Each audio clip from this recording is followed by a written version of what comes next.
Maybe at this point, I shouldn't even be asking what's in those cream puffs, but more so, what the hell is going on with our boy Mash? Because apparently, even as a baby, he was built different. This episode in its entirety was built different, but Mash as a character is in a built different league of his own. Because even though we knew our boy was going to come out with that W, there was no way this creepy doll man would be able to pull a fast one on him for too long. But honestly, you start with bowling, and then you end with this kind of like, well, at least you kind of like your mother, so I guess you're not all that bad. Usually these types of shows do have the moment where like the bad guy who's been doing some crazy shit just kind of gets away scot-free. We just kind of ignore it and we're like, hey, what happened? But it oddly works when a character like Mash is as simple and kind as him. But man, this episode was wild and seemingly sets up their deaths. Now, granted, they probably won't actually die, but right now they're hip hip hooray, and apparently, according to our boy, they're probably gonna die. But obviously, I mean, he also was apparently not able to beat the head honcho when he did so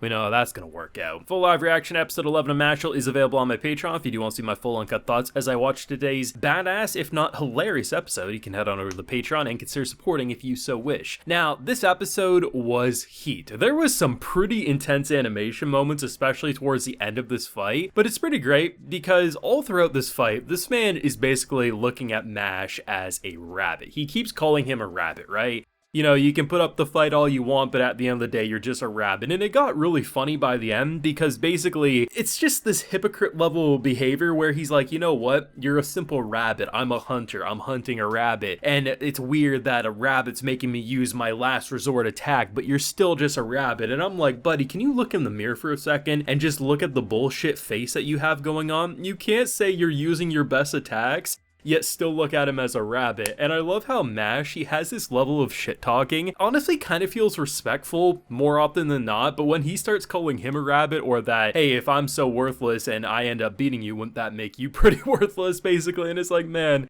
the shit talking in this show has been pretty great ever since they kind of invaded this area here and all the characters are kind of like popping off. It's kind of funny though because literally like you can see the wear and tear on certain characters, like our boy Dot, his face literally looks like a butthole. It's like literally caved in as he's hip hip hooraying. Like there's some insanity, and I like the fact that characters are actually feeling the wear and tear of the previous fights. Though, the idea of starting this battle off with him literally bowling, because there's like this acidic like dolls, so he just grabs this thing and bowls, gets a strike, and it's interesting because you probably all assumed that he would turn into a doll, right? There's no way you have an ability that turns someone into a doll and not see Mash break away from it. I was figuring, now granted, we know it actually turns him, so it's not like it's like a shell that could be broken, but I figured his strength would be so strong that even through wooden planks, he would be able to still fight. Turns out, no, when you turn into one of these dolls, you lose everything, like you're completely shut down, there's nothing there. So the fact that, and this is hilarious, this might be one of the funniest moments, if not the funniest moment, not because it's funny just watching it happen, but more so thinking about the ramifications of this one wrong move. So he turns Mash into a doll, meaning he can't move at all.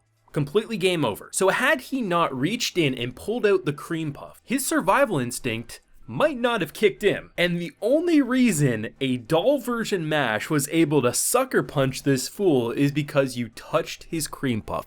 How many times are these characters gonna make mistakes of if there's one thing you don't do, you never touch the cream puff? Like, literally, let's rewind a few episodes back with Dot. Like, the only reason he truly popped off is because originally he was gonna kill a fool because he thought he touched his cream puff. And once his cream puff actually went to the ground, that was game over at that point. But it's hilarious to think about, right? The fact that his survival instinct's so strong that even when his brain and everything is shut off, it's the same as someone like with reflex reaching back, not because your brain thought to do so, like intentionally, you're like, oh man, this is hot, I need to let go. No, your body will automatically do that. Mash had that same thing because you touched his damn pastry. Like, this boy is built different, and I don't know what's wrong with him. The fact that as a baby he can do backflips, but man, this boy is, he's amazing, man. I like how there's actually some strategy too. It's not just simply comedy moments or him just punching through everything. So these strings are no joke. Initially, when he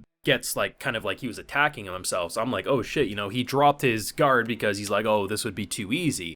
And I was like, man, would he actually die had he not done so? But then later in the episode, we see, no, he's able to power through those strings. He was snapping this fool's fingers back because he was literally using so much force against it.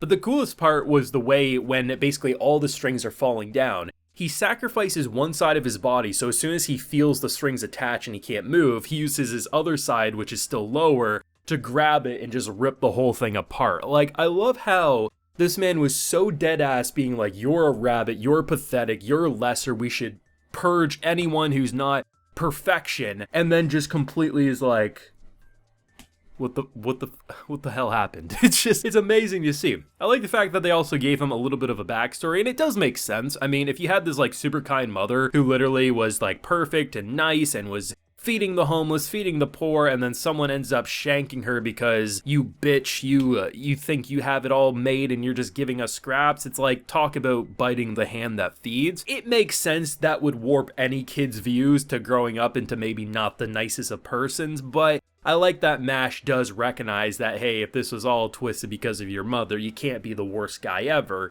And as I said at the start, usually stopping a fight and just kind of letting the bad guy seemingly go free, that's usually kind of like eye-rolly cringeworthy, but MASH being in the driver's seat just kind of makes it work all at the same time. And the fact that at the end of the episode we show the imposter, and the fact that one dude, I think his ability, just based on the fact that there's a giant butter knife in the ground and he's holding silverware, I think he makes things larger, which kind of is a cool ability as this other person's like sprinting off to kill everyone. So I mean, he's already made the mistake once saying MASH wasn't strong enough to beat the leader, so obviously he's probably wrong again that they'll die from him, but still, it's kind of funny to think about if this was to be their death, they're currently hip hip hooray as someone's about to murder them. I mean, I think we've all thought Mashle was built different since episode 1, and MASH as a character has been built different since episode 1. But I like the fact that there is this general chemistry between the cast, and even if characters like Lemon are like, you're my husband, there was a genuine thanks there as well, not just that flirtatiousness that we've kind of come to expect from her character. It'll be interesting. I mean, I'm interested to see what they do with this antagonist group because I figured they wouldn't die or be completely removed from the story. They just feel like they have such extreme personalities. It would be interesting to see them again in a season 2 or something. But either way, I mean, clearly the show's going out on a bang. The past few episodes have brought the heat, brought the comedy, and honestly, that's one hell of a way to wrap up with episode 12 next week, with seemingly them fearful of potentially our cast dying, even though we know the power of MASH and his cream puffs will see us through to the end. Thoughts, feels yourself down below. Leave a like if you enjoyed. Subscribe if you're new around here. Of course, ring that bell so you can get notified when I upload more Mashle on the channel. And as I mentioned, we do have a full live reaction to this hilarious episode, if not badass episode, available on my Patreon if you're interested. And while you're there, you can also get a video shoutout. So today we have Sayuria, Sphinx, and Trell. So I appreciate the support, everyone. Please take care and have a good one.